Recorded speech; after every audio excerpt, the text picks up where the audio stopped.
Yasmin. Yes.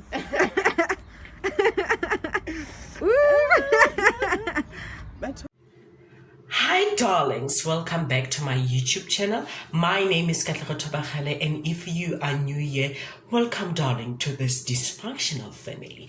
In today's video, as you've seen with the title of the video, we are going to talk about my non-traditional path I took into getting into medical school.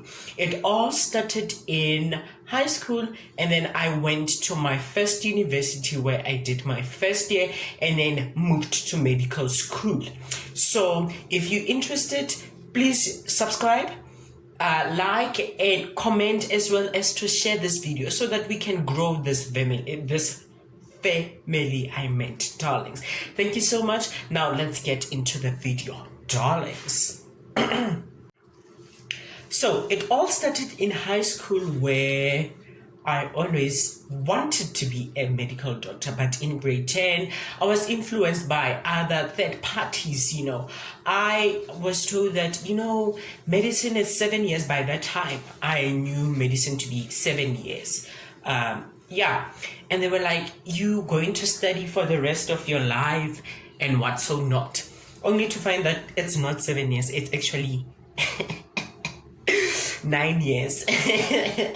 Yes, honey, it's 6 years of medical practice. I mean, the clinicals and all the theory part where you learn about everything, the academic part, and then 2 years of internship, and then the last year of community service.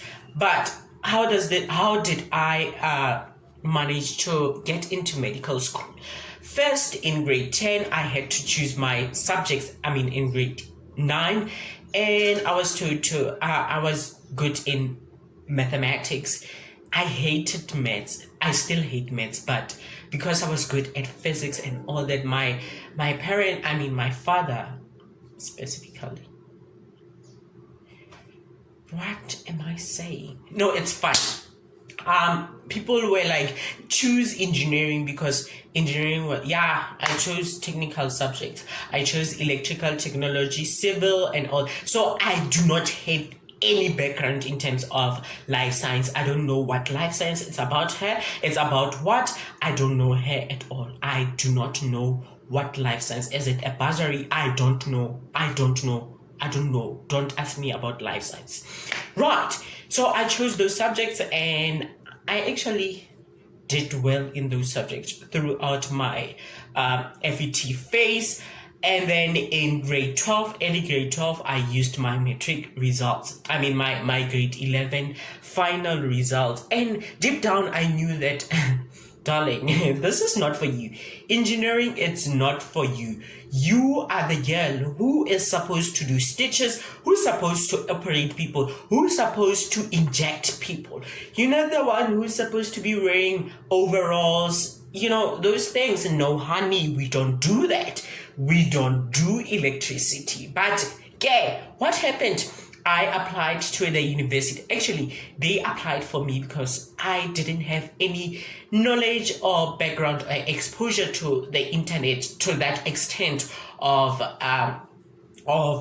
knowing about university and all that. I was deeply focused in my studies, right? In my grade 12, or rather my high school studies.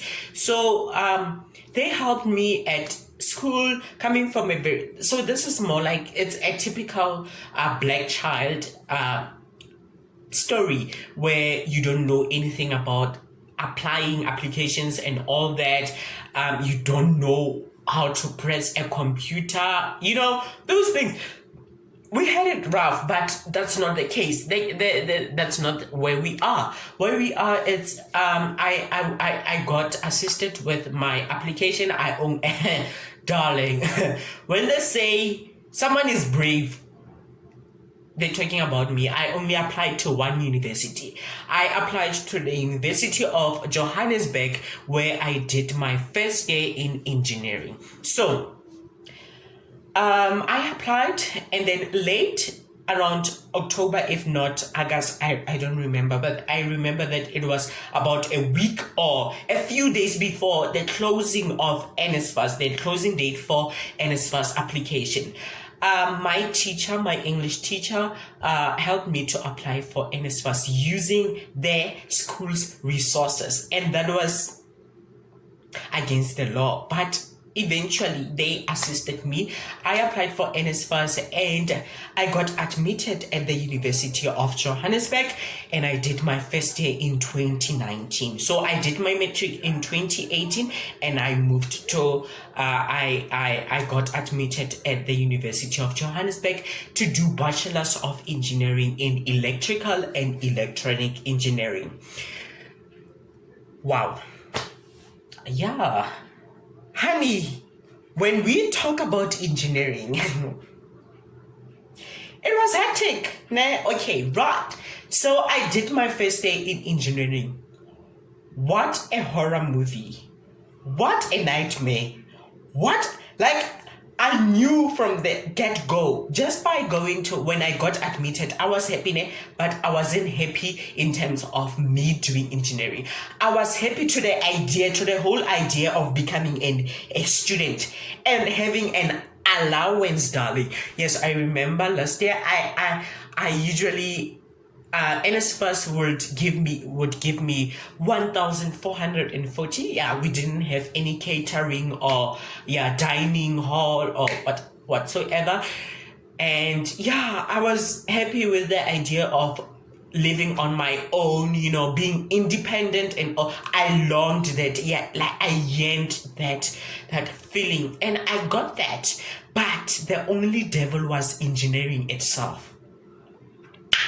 Honey, well, it wasn't difficult because it was painful, it was difficult, but it was more lenient because I had made a family. I associated myself with people, and we studied together. Being alone, I wouldn't have survived I wouldn't have survived engineering and be able to be admitted to medicine. Sorry about that.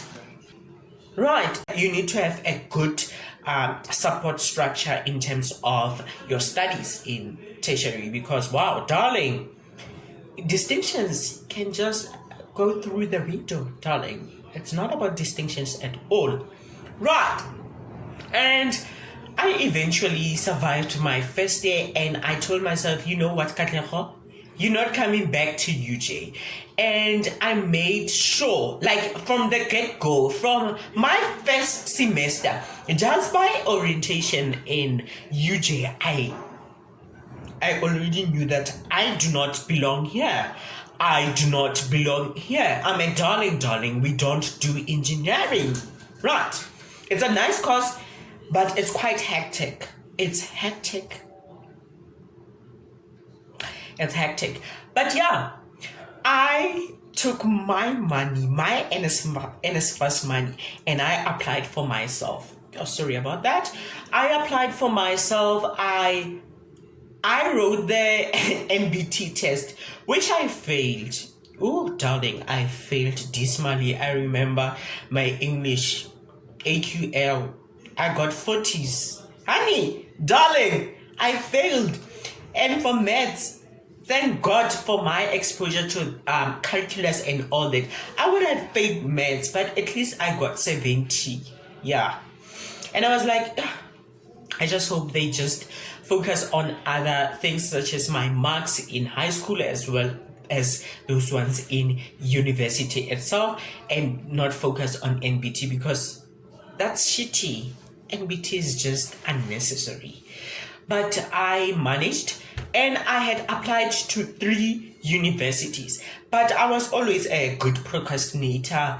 UCT wanted this report, what personal report, and I was like, I'm from a government school.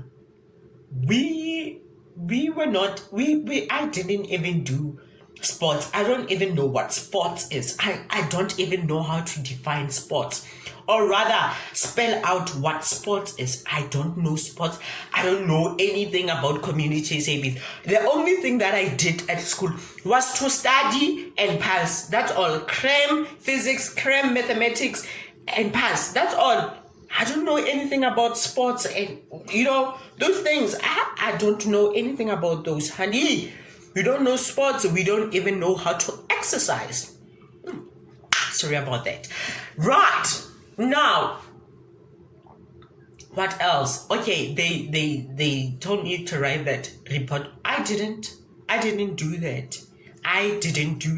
I remember my principal will force us to join these competitions only to find out that they'll actually be of good help, or they'll assist in applications of university. And I was that bitch, not, I didn't concentrate on those things. I was like, I want to pass and I want to get to university.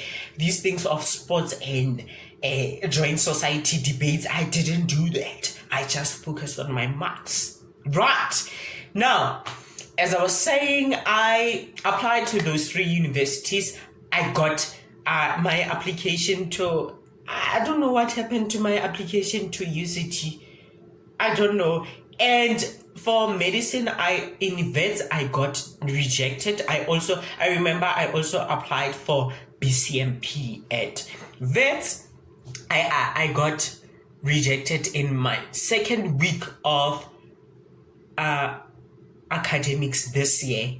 My second week, I got an email from vets that and we regret to tell you to inform you that you're not. I was like, honey, I do not need you. I'm at the university of my dreams. I am at medical school.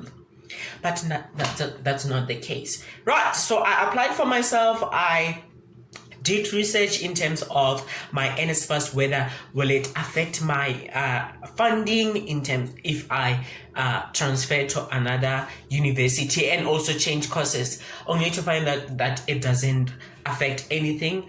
According to, I don't know if I'm wrong or what, you need to, it's a +1. Like, it's more like if your degree, it's 5 years, there's an additional year they add for funding NSFAS. So I had wasted my year in engineering. Well, I didn't waste I think I did waste my year. But no, I didn't, because I think, no, I'm not used to this pressure. I thought I'll be able to survive medicine with this pressure, but the pressure in engineering was nothing compared to what I'm experiencing right now. But we are not there. We are on the application. Right! As I was saying, I got into medical school, and finally, UP. Hey, I prayed for it. Hey, I prayed, guys. Hey, I did my prayers. Hey, I prayed, and finally, after the release of the 2019 metric results, I was always in my portal just to check whether will they accept me, because I wasn't mentally ready to come to go back to engineering. I didn't want to go back to that evil. I thought it was evil, only to find out that I was playing myself. There's another evil waiting for me. Another devil himself, Lucifer himself, but it's fine. Honey, I managed to get into medicine. And one thing you need to know about getting into medicine from university, you have to have at least an average of 70 upwards. Yes, from university, when you transfer from one university to another. And then if you want to do medicine, you ensure that your medicine is your first option, right? Because they do not consider your application if you chose medicine as your second option or whatsoever not, right? And if you're someone who's from high school and you didn't get into medicine, or you trying to get into medicine straight from high school, just know that you choose medicine, your first option, and then your second option can be a BSc degree, right? Choose a BSc degree in biology or anything. But I know in UP there's this other BSc degree which includes all the modules that you do in your first year. And then remember that not remember, in UP in second year you can transfer to medical school. You can transfer to medicine if you passed with an average of 70, if I'm not mistaken. You have to work your butt off, right? So yeah, I think that's it. I summarized. I think so, didn't I? I think I did summarize. So I got into medicine, and I also had problems with my residence. I had applied for this other res, and it was in like a medical campus residence. And during my orientation, I sent emails. Hey, emails do help, guys. I sent emails, and I was advised to email to tax res Prince of campus, which is the medical campus, and eventually I got admitted to a residence. Yeah, I think that's it. Please do subscribe, like my videos, comment, honey, share the love, and thank you for 59 subscribers. We do need to grow to grow this family. Please do subscribe here. It will help a lot. It will help a lot to come and just sit down and look and observe this beautiful face, honey. Well, thank you, and stay tuned for more videos to come. And yeah, thank you so much. Bye, darlings.